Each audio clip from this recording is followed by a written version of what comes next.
So, all right. Good morning, KW South Bay. It's weird to say good morning instead of good afternoon, right? Because for many years it was Wednesdays at 12 o'clock. So, maybe a little bit of the rain, people are still getting adjusted, or maybe a lot of agents are just having a hard time waking up. But it is what it is. I want to respect each and everyone's time. So we have a lot of great stuff today. So thank you so much for committing and coming and being part of the team meeting today. So we have two amazing agents that are going to provide you with some amazing value. There were our top two agents for listing and also for buyer in January. So that'll be Jay Tan and Derek Hirano will give you some insights of what they're doing to really excel at a very high level. Chris Rivera will be giving you a mortgage update and all the fun stuff. And then we have Wu Kim, who's going to provide you with some awesome stuff on technology, business, and business cards and all that fun stuff. So let's go ahead and get started. I can't already believe it's already the 19th of February. How was everyone's Valentine's? You guys have a good Valentine's? Yeah. So good.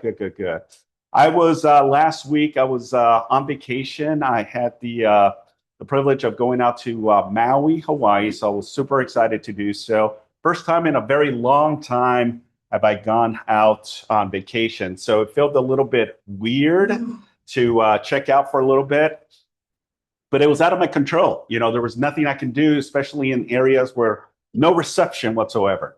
And I have a phone or the carrier that has satellite technology for some reason. So there was remote areas that I couldn't do anything with the internet, but as soon as I would point it up on the satellite, it would tell me the GPS is here. Then I would actually be able to text and call people. But you're on vacation, right? But I still answer calls. I still answer text message and emails through my vacation. But I'm glad to be back, and I'm glad we got the momentum going in January. So let's go ahead and get started. So let's make sure to please respect each other by silencing your phones. Our mission and our beliefs to provide agents, right, with a place where they will be empowered, trained, and motivated to experience growth, wealth, and a legacy that allows them to live their best life possible. Our belief, when the values of your own company align with your own beliefs, you found your professional home. And our vision is to achieve amazing professional and personal development so that KW South Bay remains the agency of choice. Absolutely. Yes. All right, let's continue. Next slide. All right, just a friendly reminder, your support team here. These individuals are here to help and support your business. Okay, why is this? Okay, so let's continue. Next slide. I want to welcome the newest agents to the office. So we got Mr. William Dickerson. Just want to quick share a story with Mr. Dickerson. So he's an experienced agent, came from Remax, and with all of the changes that are happening, he says, Remax is the company that I was with. They're basically branching out, and they're no longer going to be a Remax franchise. So he says, I live here in the South Bay. I've heard so many great things about Keller Williams, and we hit it off instantly. That same 30 minutes, 45 minutes, he was sold and joined us. And that same week, he picked up a listing, and he's going to do some great stuff. So he's already in the works of working on two more listings as well. So if you get a chance to see Mr. William Dickerson, please say hi to him and welcome to the family. And then Jackie and then Dalin Mullen too as well. So all of the great agents that we have so far for the month of February. All right, let's continue. Next slide. All right, just a friendly reminder, family reunion. A lot of us are leaving this Saturday to Atlanta, Georgia. If you are not going with us, that's okay. The beautiful thing is we have the digital experience. So if you're interested, you can register at home and watch it at your convenience for $149, or you can come here as well. We're going to have a watch party here. It's going to be super early. Remember, it's 3 hours difference. 3 hours difference. So if you're interested, Gary's Vision, Social Media Con, Inspirational Morning, Jay Shady, and just a lot of great stuff that's happening for Family Reunion. All right, let's continue. Next slide. All right, let's bring up Mr. J10 and Derek Hirano. All right. I just want to start with the heavy lifting and have these amazing agents. Good morning, Derek. How are you? And Mr. J, what's happening? How's it going? Good, man. Good, good. So let's start off immediately and let's just start a conversation. Derek, tell us a little bit about yourself. I am a South Bay native. Okay. Been doing real estate for 10 years now. And I have 2 kids. Beautiful. 2 kids 2 now. little ones. Yeah. 2 almost 3-year-old and 4-month-old. Amazing. So it is chaotic and fun. It's a combination of both, but you're able to manage it regardless, right? And stay consistent. Yeah. Awesome. Awesome. Thank you. Jay, tell us a little bit about yourself. For the people that don't know you guys, that's why, you know? Actually, most of the people I haven't met before. Yeah. My name is Jay. I've been with KW South Bay for around 6 years now. Yeah. So I've actually only been a realtor. I mean, I say only. So I still think I'm pretty fresh, but it's only been 7 years on. Time flies, right? When Yeah, you're having fun. I started in 2019, right before. Right before, do I hold it or flip it? Okay. Right before COVID started, right before COVID hit. So that was a very interesting time to start the career. Prior to that, I actually was living overseas for 10 years. I tried to start my own business overseas. And prior to that, I was actually an engineer.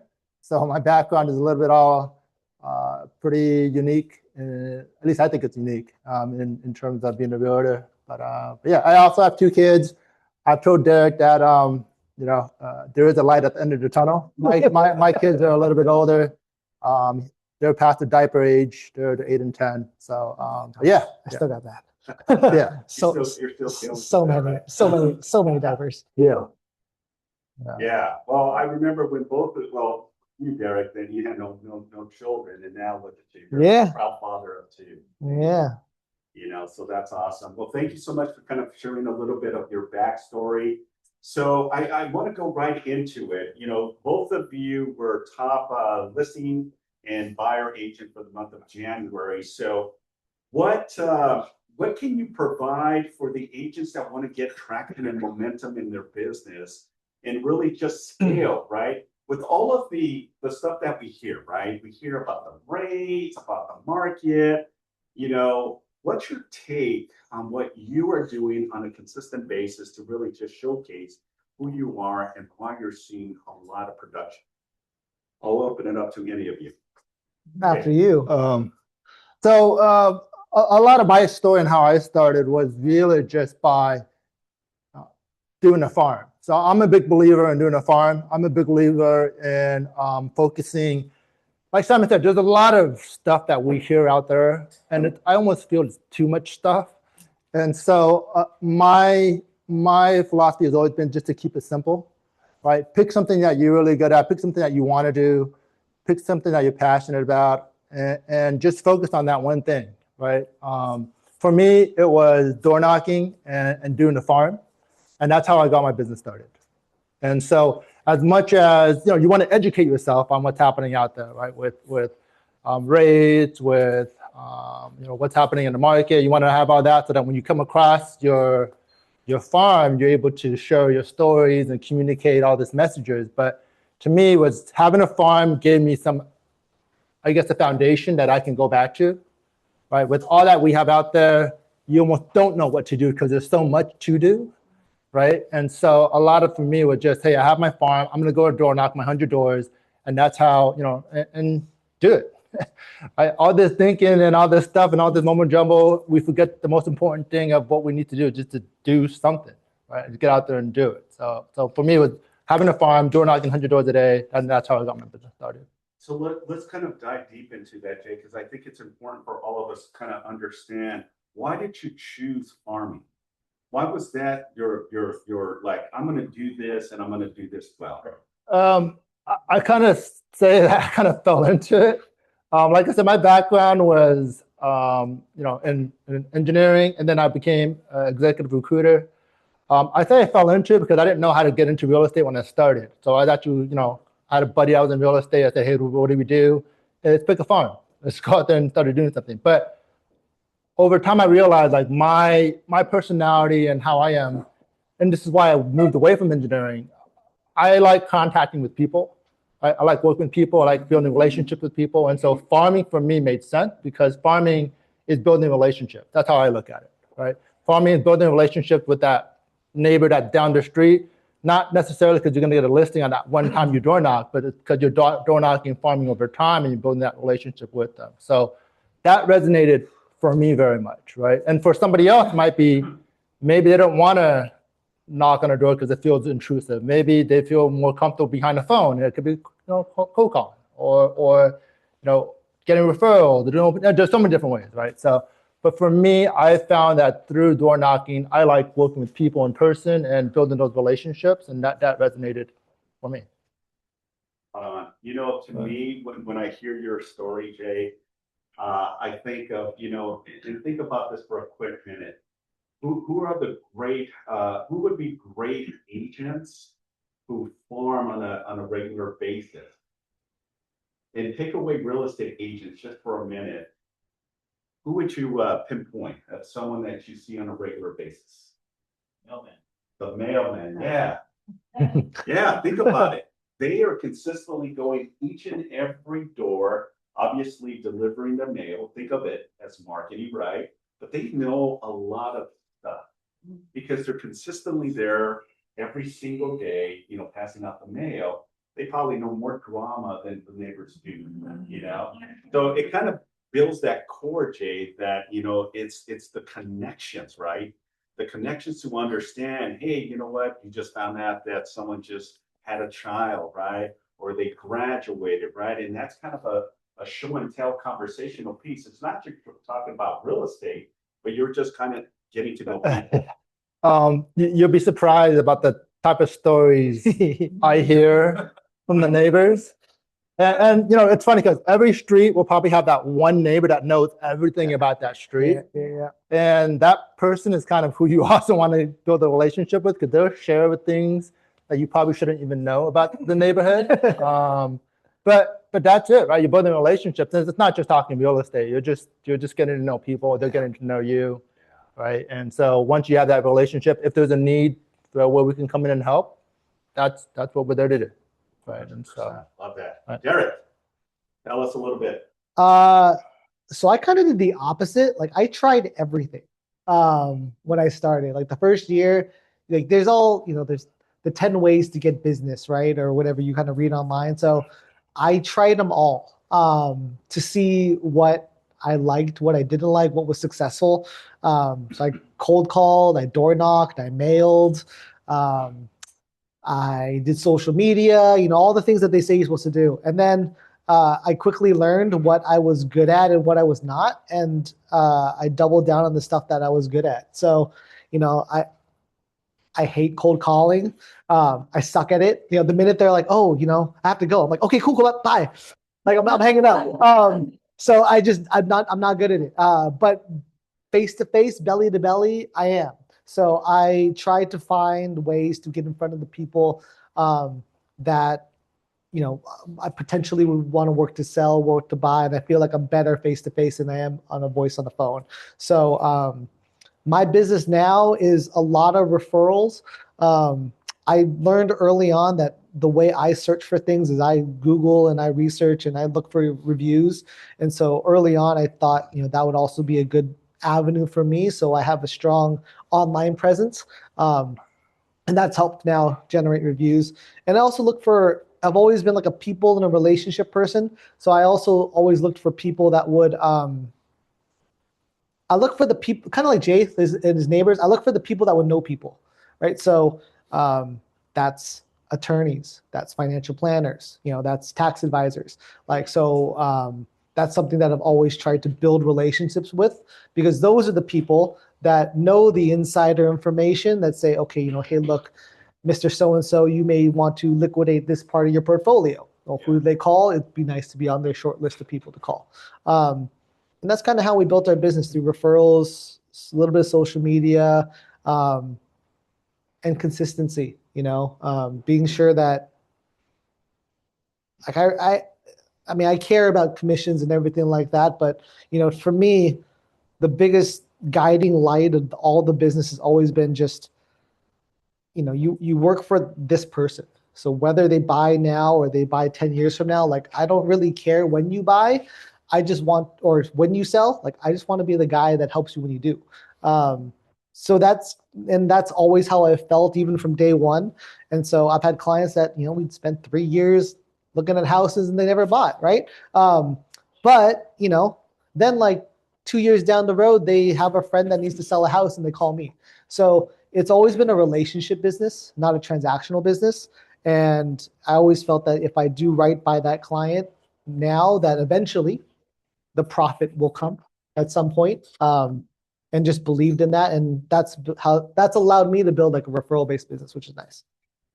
If you know Derek, he has that same tone of voice. Very, very quiet, but straightforward, right to the point. And it resonates with me because sometimes we have to be able to know how to mirror those conversations with your clients, right? You got to be the voice of reasoning, especially on an emotional part of transactions, right? Selling real estate is an emotional component when selling or with buying, right? And I believe that these two awesome agents have that ability to think outside the box, but more so navigate it where they take the blunt of all of the pressure, and that's what makes them so dynamic, And with Jay, I consistently have regular meetings with him, and we'll shoot the breeze. But we also talk about the core stuff of how to level up and really cultivate the opportunity, because Jay is one of those individuals that you don't see that often anymore. Traditional real estate, where you're out there in the pavement, door knocking, passing out your flyer. I have a lot of respect to agents that do that. I know that in my neighborhood, I don't see them that often. Maybe 1 or 2 agents, but they're not consistent. And I like what Derek was saying, being consistent, right? Consistent is one of the core elements of our work, right? If you're not consistent in what you do, trust me, you're not going to see the results. And these two individuals have that consistent mindset that they know that if they are not consistent, they're not going to see the return. And Derek, you said it as well. There's times that you're spending time, 2 or 3 years, nothing happens, but you stay on them, and eventually they'll either buy, sell, and invest. And I'd say like consistency is not like, it's just, it's pretty simple, but it's like, it's doing what you say you're going to do. Yeah. So if I tell them like, hey, I'm going to get back to you by Friday, like I am back to you by Friday. Like, and that those small little things build trust. If I say I'm going to do something, I'm going to do it, and I'm going to keep you posted. And I probably over communicate with most of my clients, so they know everything that we're doing all the time. If we're getting bids, they know when we're going to get bids for the carpet guys come in, when we expect the carpet bid to get back. Here's what it looks like. Here's our opinion on it. And those little things build trust, so that when the bigger problems arise later on, they know that, hey, look, it's, the deal's going this way, right? But I'm right here. Like, I'm right here with you. We've shown you throughout this whole thing that we are going to be the ones to see this to the finish line, right? And so it just starts with the little stuff, and I think that helps build trust and makes the whole thing easier, because that's just who we are. Love that.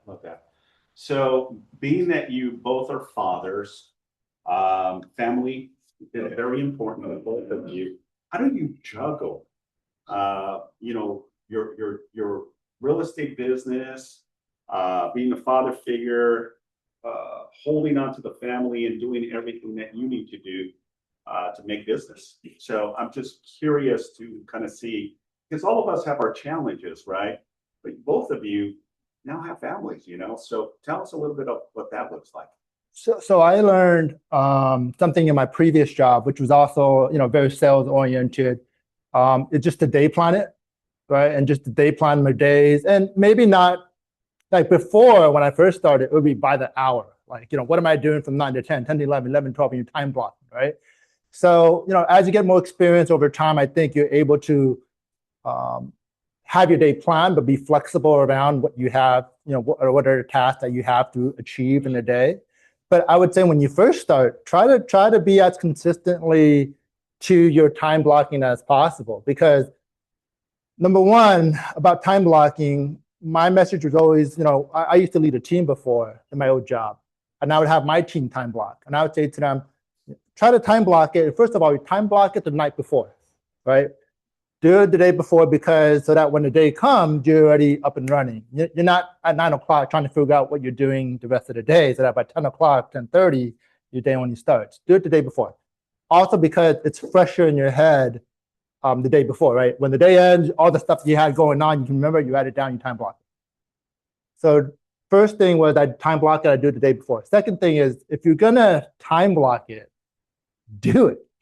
Right? There's no point to time block and schedule your day out if you don't actually follow through on what you said you're going to do. Because number one, you just wasted all that time blocking if you're not going to follow through on it. Number two, you're not going to achieve what you set up to achieve, right? So you're setting yourself up for failure.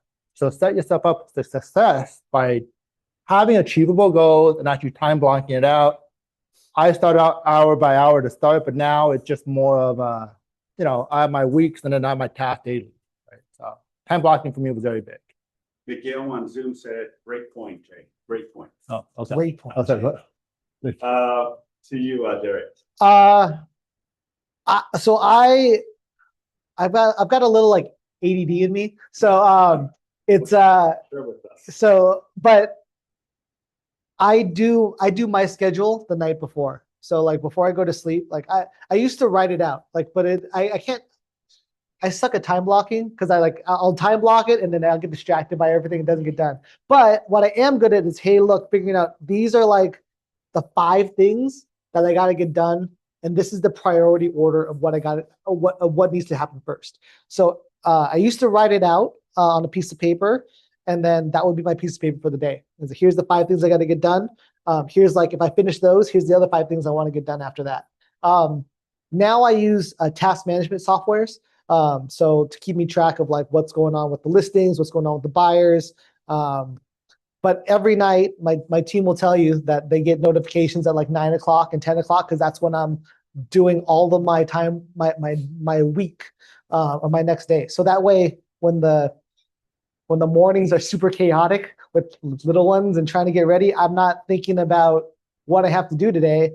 I just get the kids ready, and then boom, here's open my system, and then here's all the things I got to get done. And that keeps me on track. Yeah. Love it. That's awesome. Yeah, because we all have busy lives, right? But it's time blocking, which is vital and important, especially in our type of industry, because it's so easy to get distracted. We don't have a punch in and punch out, right? We don't have a 10-minute break. We don't have a 30-minute or an hour lunch break, right? You make that choice. But it's so easy, right? It's so easy to deviate from it because we're our own bosses, right? So in essence, I think it has to do a little bit with discipline as well. Yeah, I think a lot of it is because there's so much that we do, there's so much that goes on in a day. A lot of times when you go through a day, you almost end up thinking, what the heck happened today? Yeah. Right? Because you're almost like, oh my God, like a day went by and what did I do? So time blocking is almost, you're setting up your schedule, but it's also giving you, number one, setting yourself realistic goals that you can achieve. And number two, actually feeling good about your day afterwards because you've achieved these goals, right? So you might have in a day 3 or 4 different goals. And don't have 10 goals in a day. It's not achievable, right? Have realistically 5 goals, whatever it is. And if you hit 3 out of 5, at least you know you hit 3 out of 5, right? And that's a good feeling to know that you've achieved something that day. Because I know a lot of times there's just so much happening, and you're like, at 5, 6 o'clock, whatever it is, you're like, oh man, the day just went by. Right? So time blocking does serve the purpose of at least letting you know what you achieved. Okay, Right. yeah. So being that both of you are consistent producers year after year, do you have like a business plan and you set yourself every year to say, this is the target trajectory that I'm looking to close each and every year? Yeah. So, I mean, I've talked about it with Simon. I look at it, every year I know what my numbers are. Every year I have a goal of where I want to get to in terms of volume. I look at it as, how much business I'm bringing in from a volume perspective. And, is it a 10% increase every year? And then not only do you want this top level goal, everybody should have a top level goal, but what's more important to me is the activities to do to achieve this, right? So for example, if my goal is 30 million in revenue or a volume closed, I know last year I knocked on 8,500 doors. I want to do 10% more in revenue. I got to do 10% more doors. So now I know I got to go 9,000. I have to do 800 more doors. I have to do 9,000 doors. How am I going to do 9,000 doors to 52 weeks in a year? So I break it down, right? There's 12 months in a year, 9,000 doors. And what am I doing? Like 800 doors, a month. So in a month, there's 4 weeks. I'm doing 200 doors a week, right? 200 doors a week, 5 days. I'm doing 40 doors a day. So I'm almost breaking it down to that level where I know my major goal, as long as I'm achieving these little steps along the way, ultimately, I believe that the process will get me to that 30 million, to get me to that 35 million. And you have to believe it, right? You have to believe that whatever you're doing is going to get you there, or else you're not going to commit yourself to the task at hand. So as long as you believe that and you can break it down to that level, then what is it? It's just knocking on 40 doors a day, right? Is it a lot? It's not unachievable. That'll take you 2 hours to do maybe, right? So for me, that's how I look at it. And it simplifies it to me so much where I'm just, okay, 2 hours, let me get my 40 doors in. That's one more step closer to getting my 30, 35 million in volume. Right? I love that mindset. It's like building that muscle. But you see how he just approaches this like it's, I can do 100 push-ups, not a problem. But like myself, it's 100 push-ups. Man, I'm struggling just to try to do 30 push-ups, right? But it's because he's already built different. He knows exactly what he needs to do, right? And when you start having that razor focus, then nothing can interfere with your time schedule. And this is where the results, it may not happen immediately, but it'll happen, right? So good point, Derek. Can I ask you about Yeah, please. Yeah. So obviously knocking on the door is the most important part, but the conversation and what do you leave behind? Yeah. So I always have a flyer that I leave behind. The flyer I've showed, it's very simple. It's literally what's on the market, what's in escrow, what's sold. That's it. Right? I don't like typing these long newsletters and all that kind of stuff. Like the cherry pie. Yeah, right. So, what's happening in Redondo Beach this weekend and all that stuff, right? I don't necessarily do that. Like I said, my background was engineering, so I'm very data focused. So for me, it's a lot simpler to just go on MLS, look what's active, what's on escrow, what's sold, put that into a flyer, and then I leave that for them. Okay. Right. So, but a lot of times in terms of the conversation, I don't talk much about this.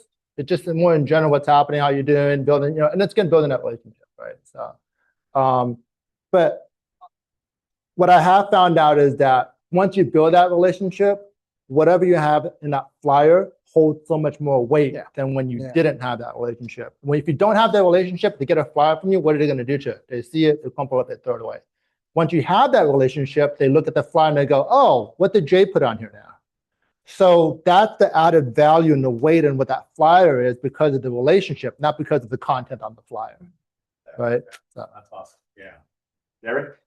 The initial question was about business planning, right? So yeah, I do a business plan every year since the first year.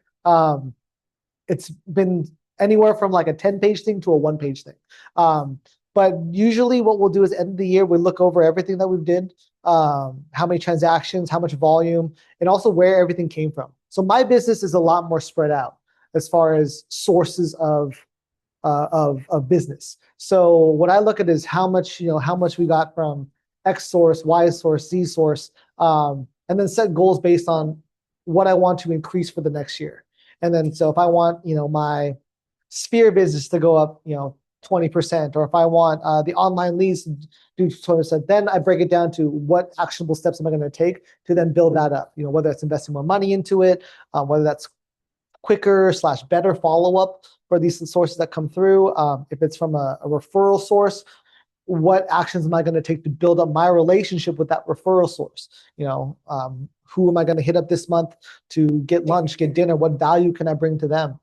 So trying to think of that in the end of the year / usually before the end of the year.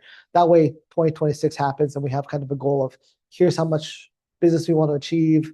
Here's ideally, if the goal is like 50 houses, here is like literally 10 houses from this source, 10 houses from this source, 5 from here, 3 from here, 10, so that throughout the year, I can kind of keep track of how much I'm hitting, what's falling behind, like that. Yeah, love that. So basically it's a roadmap to different sources that you're looking at it from a future, but you have a game plan each and every step of the way, to hit that target mark. All the time. Yeah, love that.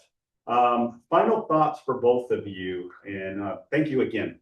I really, really appreciate you both taking the time and just providing some insights and value. So I'll start with you, Derek. What does 2026 look for you in regards to? And you can say, the goal is to do this many units, this much in value, or anything that you want to share with the group. Well, the goal is 50-50. It's like Shohei Ohtani. 50 deals, 50 million. That's the goal. 50 deals, 50 million. Yeah. I love that. That's awesome. So how does 2026 look? Right now we hit our January numbers. We're a little behind in February, but the other months are looking pretty bulky. So so far, I mean, knock on wood, it's only month and a half into the year. Right. But that's the goal. You always set the goal and try to hit it. And if we miss it, then hopefully we're pretty dang close. But if we exceed it, even better. Yeah. If not, we just start over again and do it again in 2027. Yeah, but we're gonna try to hit it. You set these goals, and it's like it's now the goal, right? So it's not a secret goal; it is a goal. So the more people that know it, the more pressure I feel, and that's okay. Awesome. Great. So some of you that don't know, actually, me and Derek have a little competitive thing. Last year, whenever I see, I got him. you got me last year. So whenever there's a leaderboard on there, and then if my name is above here, I always text them, "Hey, let's." Here we go, right? And so it's always a little back and forth. It's all good and fun. So he said 50, so my goal is 51. So, right. No, look. So hey, if we both hit it, exactly. I'll be happy. It's all happy. No, it's fun though, and I think that's actually not a bad idea to have just somebody that you have in an office that you can just kind of banter with and just be like, hey, I went up to you this month, and it's all fun. It's all fun banter. Right? I hate getting those texts, man. Terrible. Right. So, but he got me last year, which congrats to him. Right? Thanks. So, It was close. So my goal. So to be fair, Derek has a team, so I'm going to say that right off the bat, right? So his 50 is off the team, but is it individual? No, it'll be team transactions. Okay. Yeah. If I can do 50 in a year, I mean, Man. that's pretty good. You got a 4-month-old, man. You got to leverage. Can't be knocking on all his doors with a stroller. You can add off the baby so to the wife. It's a conversation starter. Yeah, I did that when I had a 1-year-old and a 6-month-old. We all can't be J-Tam. Fair enough. No, it's all fun. So, so what was the question again? How did your 2026 look?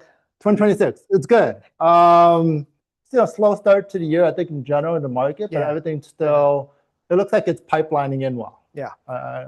So, my goal is to do 35 million in volume this year. I did around 30 last year, so a little bit uptick from last year. But again, a lot of that is just coming down to activity, right? Trust the process, trust the activity, and keep doing the activity. So far, so good. Right? But that's the goal this year. Derek Urano and J10, everyone. Cool. Thank you so much. Thank you. All right, good stuff. Yeah. I like the humor. Thank you, gentlemen. And remember, if you need to pick their brain, reach out to them. I mean, they're doing things at a very, very high level, but they also will have the time to sit down with you and just kind of share what they do. I mean, at the end of the day, it's not rocket science, folks. It really isn't, right? What is it? Yeah, just get to work. Okay, treat it like work, and it'll show up.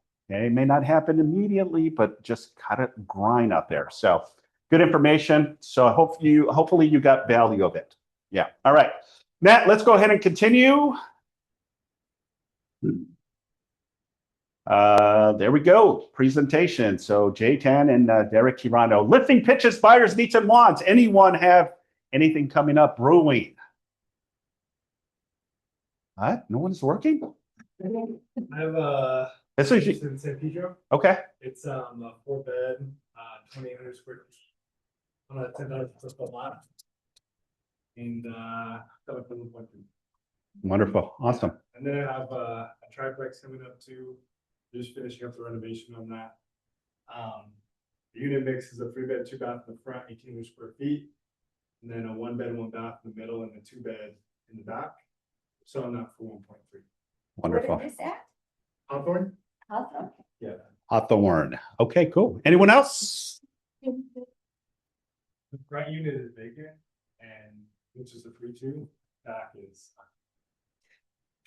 Cool. Awesome. Thanks, Jesus.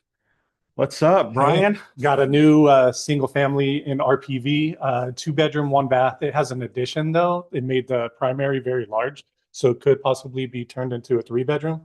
Coming on the market in about a week and a half. We're just doing some painting. Going to be priced at $880. Has view of the docks in Long Beach over there. And then I also, in about 3 weeks, have a mixed use in Gardena coming up. Office/residential, going to be priced in the 8s somewhere. Beautiful. Awesome. Congratulations. Awesome. Anyone else? Yeah, I'm on phone, Simon. Hi, Katrina. Hi. What's up, Kat? Good morning. Good morning. Hi. Yes.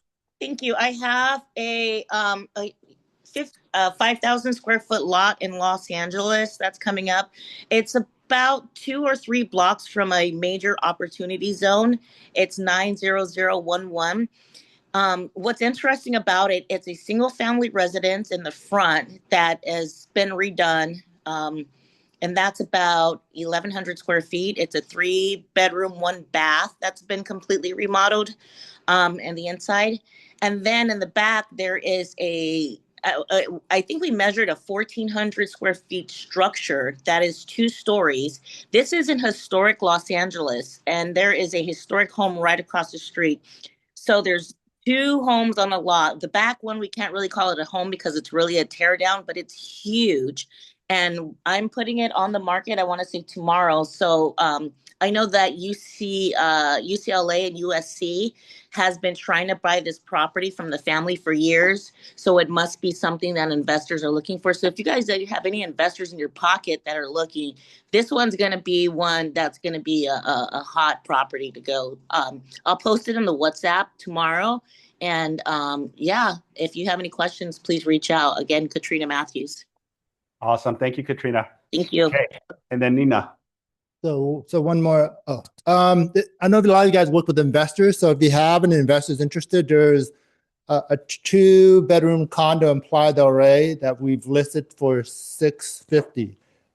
Comps in area run around $850. So if you have any investors out there, 1,200 square feet, it'll be a quick and easy flip for anybody. Or if you have a buyer that can come in, it's not going to get approved for a loan, unfortunately, because of the condition it's in. But if you have anybody that is a flipper investor, there's an opportunity there. 2-bedroom, 2.5 bath in Playa del Rey for $650. What is that? Like $500? Right. Awesome. Thank you, guys. Thank you, Jay. All right, Nina?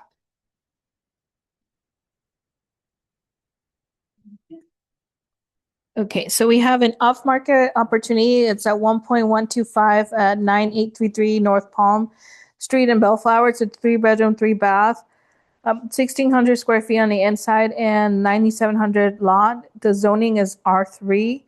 The owner is a contractor. So he started building out a junior ADU on the garage that is still pending with the city, but it's already been, it's in a process. And then we have another listing at 17100 Apple Avenue in Bellflower as well. That one's listed at 1.2. It's a 6-bedroom, 4-bath home.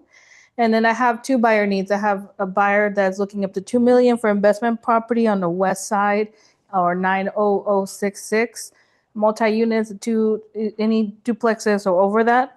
And then I have another buyer need of up to 800,000 in the South Bay, near park, preferably. They have a little kid, so they like to take the kid to the to the park. So if you have anything off market, please let me know. Awesome. Thank you. Anyone else? Yeah, quick question. Nina, really quickly, what's the difference between an ADU and a junior ADU? The junior ADU is attached to the house. Oh, yeah. So she's saying that it's the juniors are attached to the house, like the garage, maybe. Yeah. So Okay. awesome. All right. Good. Awesome. Let's continue. Right. Next up, we want to welcome our lunch or actually breakfast sponsor, Mr. Woo Kim. Where is he with Linkme? Let's give him a round of applause, guys. Hello. The last time I was here, was like a year ago. Last year, July, summer, something like that. For out of curiosity, can you raise your hand if you have seen me speak before? Okay, newer crowd, I like it. Awesome, that's perfect. And we don't have a clicker, right? Okay, no worries. And the title of today's conversation is How to Crush Your Online Presence. Exactly what Derek said. He said he's got a great online presence, always asking for reviews because matter of the fact of the matter is, people just Google your name or ask AI about you. Like modern consumers are just bypassing Google now and just straight up going to ChatGPT and asking, is John Reyes, realtor, a good agent in their market, whatever. And I'll share a quick story before I go through the slides that I think will benefit at least 2 people in the room. And that is, anybody here know Luis Anaya? He goes by Red. No? He's one of the top producers at KW Newport. I think he's doing 17 million this year. And I was having a conversation with him, and he came to me and said, Woo, can you build my brand? And I was like, sure, but you've known me for years. Like, what made you want to reach out now? And he told me he has a client. In this particular case, the client is an entire family. Everybody in that family has bought and sold real estate with Red, Luis. And it was time for the grandma to list her home. And Luis got the deal because everybody in that family trusts him. And Luis gets a call from the grandma, and the grandma says, hey, we wanted to interview another agent before signing with you. And at this point, like Luis is like freaking out, like, sorry. What did I do wrong? And he's like sweating, excuse my language. For all adults here. He's like, fuck, what did I do wrong? And he asks the grandma, hey, like, can I ask why? And the grandma said, well, my granddaughter did a bit of research on you, and she didn't find a lot of good reviews. And she found another agent that had a great online presence. I couldn't make this up. And Luis said, okay, well, I would love the same opportunity to meet with you and discuss this. So Luis shows up to the grandma's house. They're having this conversation, and he was ready. He pulls up like 200 plus recorded sales and tells the grandma, we sold over 200 homes. And who's this other agent you're considering hiring? And the grandma gives him the guy's business card. He quickly looks him up, the MLS. The guy who supposedly looks amazing online has sold 2 homes. And unfortunately, Luis was able to get the deal back. And he said, well, being good at what you do and looking good at what you do are 2 completely opposite things. And I couldn't make this up. That's when he had this realization that it doesn't matter how good of an agent we are. If our online presence doesn't reflect that, consumers are just going to pick someone that looks good. And so I don't want you to lose a deal to a rookie agent who just looks better than you online. So in the coming slides, I want to show you how you can fix that. Does that sound good? Yeah. Okay, next slide, please. And I got this quote from NAR, and over 90% of clients Google your name before reaching out to you. And so we're going to do something fun. Next slide, please. Can everybody pull out your cell phone right now? Didn't bring it? No. I like it. Thank you. Pull out your cell phone and open up Google or Chrome. Some of you know where this is going. I want you to Google your first name, your last name, realtor. If you're not a realtor, put in your title instead. First name, last name, realtor. We're going to pretend like we're consumers doing our research on our agent. And just pay attention to the first 3 links that show up. Just the first 3. Sponsors, sponsors, sponsors. First 3 links. And actually click through each link and see how you're being displayed right now. Some of you are smiling, some people are not smiling. I'll give you guys about 5 more seconds. First 3 links. It's crazy, Simon. I was doing an analysis on a team leader for KW Hesperia. And his Zillow and his Realtor.com and his Yelp all said different brokerages. And he's the team leader at Keller Williams. Yeah. Yeah. I Crazy. think I know who you are talking about. For me, what comes up, the first 3 is LinkedIn, Zillow, and Homes.com. And they're all belong to you, right? Yes. Okay, good. All right, I'm going to ask you guys 3 questions. Question number 1, can you raise your hand up high if you showed up? This should be everybody. Okay, if you didn't raise your hand, I assume you didn't you don't have your phone. Okay, okay, good. Put it back down. Question number 2, how many people saw reviews within the first 3 links? Raise your hand. Okay, like half the room. Okay. If you didn't raise your hand, please get more reviews. Question number 3, how many people look like the same person on each platform? Raise your hand. We're talking same picture, same market, same company. Yes? Awesome. Put it down. And next slide, please. You can put away your phones now. Some of you are on TikTok. Put it down. And next slide, next slide, next slide. 3 slides after, please. Awesome. And I don't have a lot of time today, so I'm just going to show you a quick example of what a good presence looks like and a bad one. Does that sound good? Okay. Let's go to the next slide, please. One more. Thank you. Now, I shared this example, and Nat, if you don't mind, could you click the zoom out button or zoom in button on the bottom right? It's going to make it full screen. Oh, no, the 2 buttons to the right. Yep, that one. Perfect. Awesome. This is an actual agent by the name of Joyce. Some of you have seen this example. I blocked out her last name because we're using her as a bad example. This is what most agents look like when clients Google their name. Do you see her reviews? Do you see her picture? Do you see her picture? No. Okay. Do you see her website? We see Realtor.com, which every agent who, if you have a license, you have a Realtor.com. We see her LinkedIn, and we see some random website that has nothing to do with real estate. What we're looking for is reviews, website, and her picture, so we can immediately see who the heck we're looking at. So for that reason, I'm going to give it a sad face. Next slide, please. It's going to come. There it is. Next slide, please. And so here's a better example of what I want every agent in this room to look like as soon as clients Google your name. This is Naim Olachea, one of our clients. We just finished working with him. When I Google Naim Olachea Realtor, what is the first thing you see? Google reviews, his picture. On the right-hand side right here is called your Google business profile. How many people, before you raise your hand, I asked the same question last time, and about half the room raised their hands. How many people have their Google pages? Raise your hand. Okay, this is looking better. Thank you. If you don't have one, please get one. It's free to have. It'll take you 10 minutes.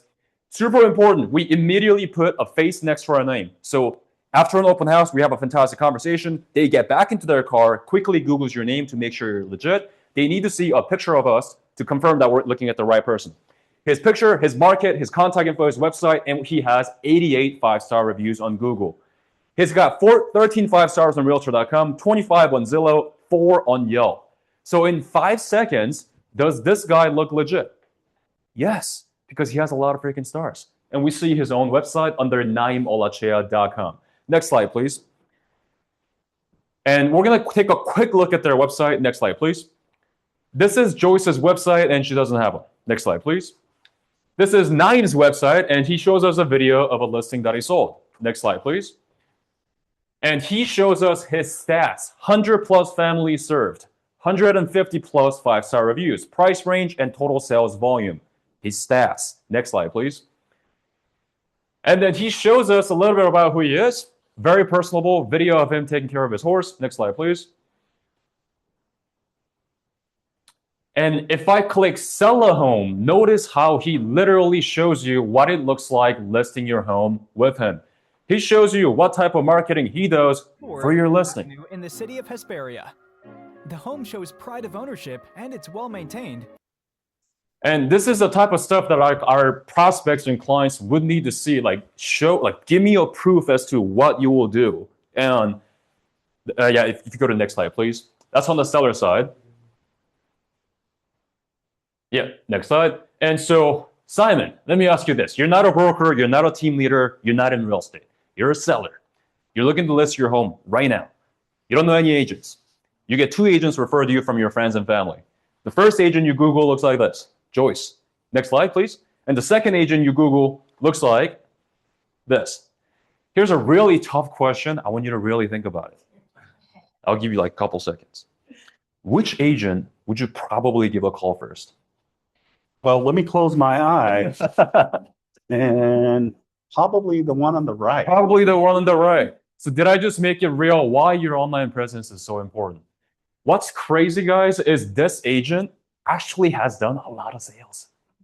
She sold more homes than this guy. But you don't see that online. So they're just going to pick Naim. So I don't want you to lose your listing or buyer client to someone who sold 2 homes just because they looked fancier than you. And if you don't have a lot of clients, you can ask your colleagues and your friends and family to write your review. Your title guy, your lender, your TC, your escrow officer, your NHD person. Ask them to make a comment about your work ethic or character. You can have 55-star reviews even if you have 0 closings. I'm being real. So, all right, next slide, please.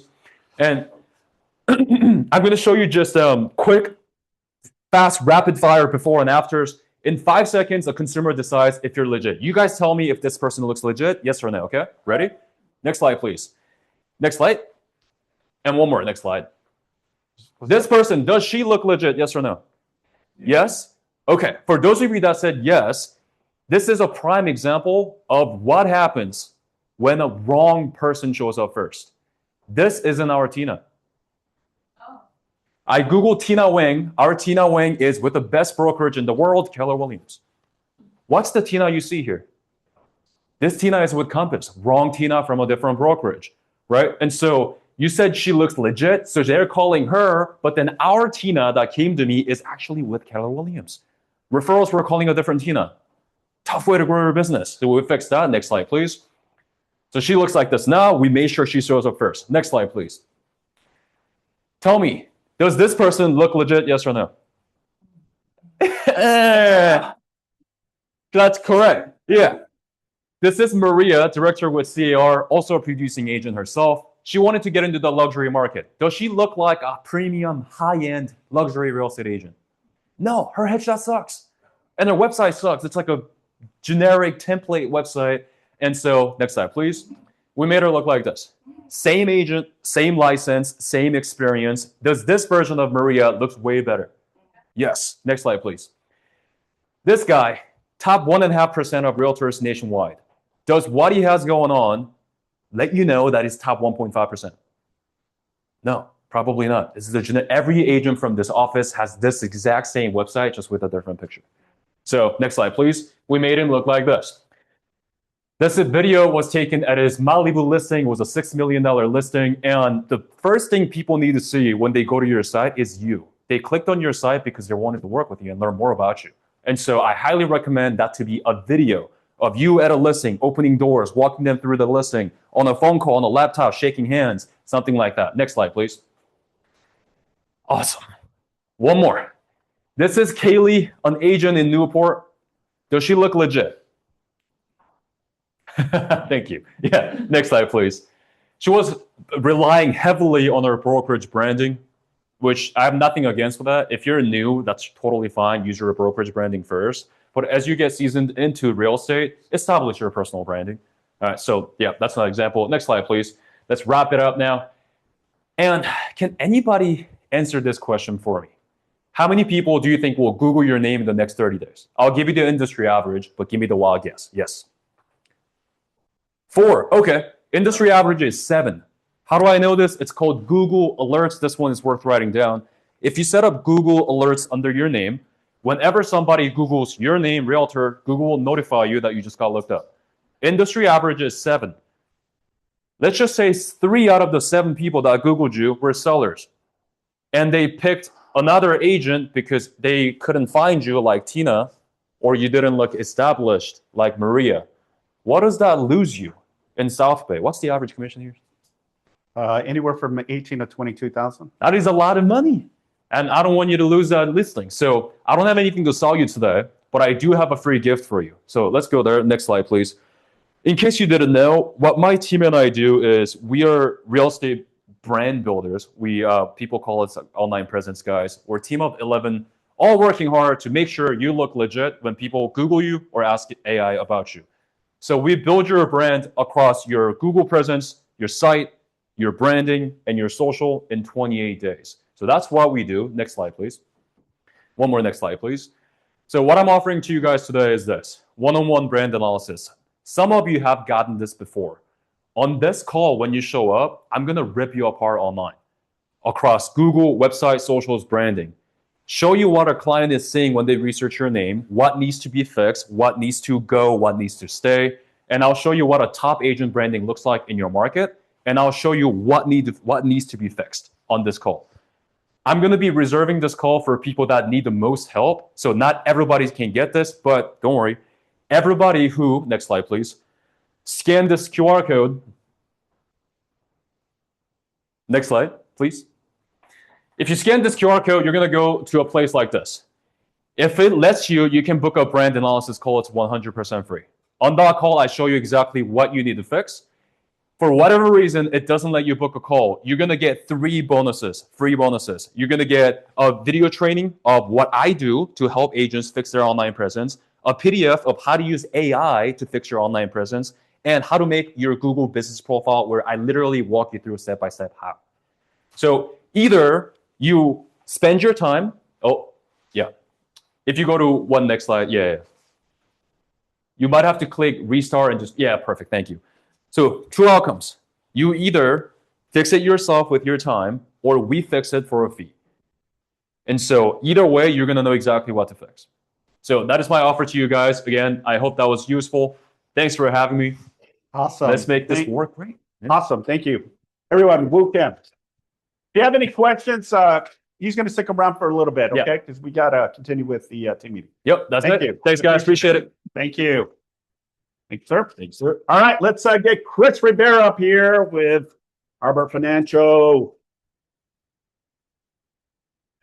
Trying to get that QR code. I'll get it for you. Don't worry. Yeah, that was good stuff.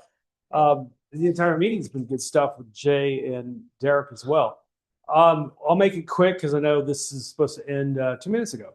So rates, where are rates? There are great territories. Conforming rates are still below 6. We're looking at about 5 7/8. No points, 30-year fix. Depending on parameters, it could be a little bit higher, lower FICO score. Jumbo pricing is all the way down to 6%. It's there. We're starting to see more ARM applications come in. So people are starting to look at the 7-year ARMs and 5-year ARMs, and those are in the low to mid 5s, depending on FICO score. So, keep that in mind when you're talking to your clients, because it's a great opportunity for them to get into properties now with the low rate. And we still anticipate rates going even lower in the future. So they're going to be able to get a 30-year fix at some point in time in the next year and a half in the low 5s. So that's where the market is. It's great. Get the word out to your clients. We are actually trying to help you. So next Saturday, we do have a first-time homebuyer seminar here. It's about the Dream for All program that I gave a presentation on 2 weeks ago. It is legit. They anticipate about $300 million that probably will be cut to the program, which tells us we're going to see about 2,000 families get this voucher, plus That's if they max out at 150, but of course they could be getting less depending on the sale price, right? So if you guys know of anyone who's interested in or is a first-time home buyer, please send them to our seminar next Saturday. It's going to be right here. I'll get out another email for you guys to kind of give me an RSVP. Looks like there's a really good interest at this point, which is going to lead to a great seminar on Saturday. And then lastly, we do have the Broker Opens caravans happening on the 2nd and 4th Thursday. So today we're off. We did it last week. We almost had a full van. We're starting to get more and more RSVPs for it. We can get up to 12 to 14 people, depending on what van we get for that week. But it's a great opportunity for you to get in the van, go see some open houses, broker opens with your colleagues. And it's just a fun time. So anyway, that is next Thursday. So make sure you RSVP. Other than that, any questions? Yes. For first generation, for that program, that means first generation, like the parents, if we have the same opportunity to have house with the same program, or just any regular house if the parents they have any house. Okay, so she's asking on the Dream for All program, the first generational requirement. So the program itself, first, all borrowers must be first-time home buyers, right? And only one person must be first generational. Now, first generational means this, that the person, like let's say if it's me, I have not owned a home in the last 7 years. In addition to that, my parents do not currently own a home. So that's the first generational. The parents do not currently own a home, and they have not owned a home within the last 7 years, right? And only one person on the file needs to be first generational. So if you have two people that are applying, only one of the people who are applying on that loan has to be first generational. Okay, does that answer the question? Okay. Yes. So she asked what kind of homes for this program. It's one unit. So it's single family residence. It could be a townhome, condo, manufactured home, right? So, but it has to be one unit and only one unit. Okay. Any other questions? All right, guys. Well, thanks. Have a great day. Talk to you later. Thanks, Chris. Okay, rapid fire upcoming events. Producers Club this Friday. Stacy Robinson, she is out of the KW Palos Verdes office. Friday, 8 o'clock in the morning. Next slide. And broker class will be this Friday. I'm going to go over a lot of the systems that MLS, a lot of benefits that the MLS that I don't think we're really utilizing at a very high level. So jump on it. It's going to be here in the training room at 10:30 on Zoom as well. It is recorded, but I prefer to have you guys in class. So this Friday, CRM systems and product overview. Next slide. Strawberry Day. So Friday, February 27, 11 a.m. to 12 p.m. here in the front desk. Next slide. And that concludes our team meeting. Thanks, everyone. Appreciate it.